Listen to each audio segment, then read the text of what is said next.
Hi guys, स्वागत है आपका हमारे यूट्यूब चैनल नॉलेज स्टॉक में, जहां हम आज स्टार्ट करेंगे क्लास 9th का मैथ्स। तो उसमें हम पढ़ेंगे प्रश्नावली 1.4। तो आइए वीडियो को स्टार्ट करते हैं। प्रश्न नंबर 2 देखते हैं। तो क्या दिया है, निम्नलिखित व्यंजकों में से प्रत्येक व्यंजक को सरल कीजिए। 2 व्यंजक दे रखे हैं, उसे हमें सरल करना है।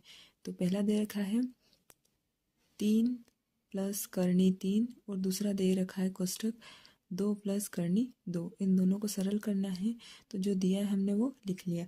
अब देखो इसमें हमें क्या करना है, इस वाले ब्रैकेट का इसमें गुणा करना है। तो सबसे पहले देखो क्या करेंगे, हम 3 का गुणा हम करेंगे 2 से। तो ये हो गया 3 गुणित 2। अब प्लस तो वैसे ही रहेगा, ठीक है। अब इस 3 का गुणा करेंगे हम करनी 2 से। तो ये हो जाएगा 3 का गुणा करनी 2 से करेंगे तो 3 करनी 2 हो जाएगा। अब देखो ये प्लस आएगा, ठीक है। अब देखो करनी 3 का गुणा 2 से करेंगे तो ये हो जाएगा 2 करनी 3 हो जाएगा, ठीक है। मतलब इसका हमने इससे गुणा किया। अब क्या करेंगे कि इसका गुणा हम इससे करेंगे तो ये हो जाएगा प्लस करनी 3 करनी 2। अब देखो 3 का गुणा 2 से करेंगे तो 3 दूनी 6 हो जाएगा और प्लस वैसा का वैसा रहेगा। अब इसमें कुछ नहीं होगा, इसमें करनी 3 करनी 2 वैसे ही रहेगा, प्लस 2 करनी 3 भी वैसे रहेगा। अब देखो करनी 3 गुणित करनी 2। करनी 3 का गुणा हम करनी 2 से करेंगे तो हम इसको ऐसा लिख सकते हैं, करनी 3 गुणित 2 तो करनी 6 हो जाएगा। तो हमारा पहले वाले का उत्तर आएगा 6 प्लस 3 करनी 2 प्लस 2 करनी 3 प्लस करनी 6 होगा, ठीक है। अब दूसरा देखते हैं हम। तो दूसरा क्या होगा हमारा, 3 प्लस करनी 3 और 3 माइनस करनी 3 होगा, ठीक है। तो देखते हैं। अब देखो इस वाले कोष्ठक का इस वाले कोष्ठक से गुणा करना है। तो क्या होगा, 3 का गुणा अगर हम 3 से करेंगे तो ये हो जाएगा 3 गुणित 3, 3 गुणित 3 होगा 9। अब देखो माइनस माइनस लगा दिया। अब देखो 3 का गुणा हम करनी 3 से करेंगे तो 3 करनी 3 हो जाएगा।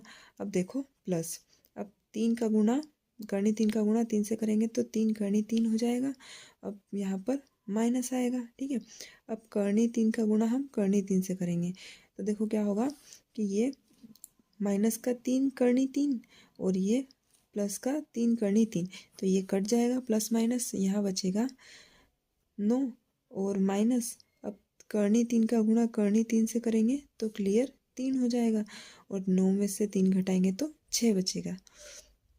अब देखो अब क्या होगा हमारे पास कि अब दे रखा है हमें करनी 5 प्लस करनी 2 और पूरे का होल स्क्वायर। अब आप सभी को पता है होल स्क्वायर का फॉर्मूला क्या होता है, यही होता है A square plus B square plus 2ab, यही होता है। तो फॉर्मूला लगाएंगे, ये हमारा ए होगा, ये हमारा बी होगा। ए का स्क्वायर मतलब 5 करनी 5 का स्क्वायर प्लस बी क्या हमारा करनी 2 का स्क्वायर प्लस 2ab, 2 वैसा ही रहेगा। ए कितना है करनी 5 और बी कितना है करनी 2 है। अब देखो स्क्वायर से करनी कट जाती है तो ये हो जाएगा 5 प्लस वैसा ही रहेगा, यहाँ भी स्क्वायर से करनी कट जाएगी तो यहाँ बचेगा 2 प्लस और यहाँ पर 2 वैसे ही रहेगा। करनी 5 का गुणा देखो करनी 5 का गुणा 2 से करेंगे तो ये हो जाएगा 5 दूनी 10 तो करनी 10। अब देखो 5 में 2 जोड़ेंगे तो 7 और प्लस 2 करनी 10 वैसे रहेगा। अब अगला देखते हैं क्या दे रखा है कोष्ठक में, करनी 5 माइनस करनी 2 और करनी 5 प्लस करनी 2। अब देखो इसका गुणा हम इससे करेंगे तो ये हो जाएगा करनी 5 का गुणा करनी 5 से करेंगे और माइनस का करनी 2 से करेंगे तो देखो करनी 5 का करनी 5 से करेंगे तो क्लियर 5 हो जाएगा, ठीक है, और बीच का माइनस हो जाएगा। या फिर हम इसको ऐसा भी लिख सकते हैं, करनी 5 का स्क्वायर माइनस करनी 2 का स्क्वायर, करनी से स्क्वायर कट गया, ठीक है, इसको छोड़ दो। तो ये हो जाएगा 5 माइनस 2। अब 5 में से 2 घटाएंगे तो 3 बचेगा। आई होप आपका हमारा वीडियो समझ में होगा। प्लीज़ हमारे चैनल को सब्सक्राइब करें।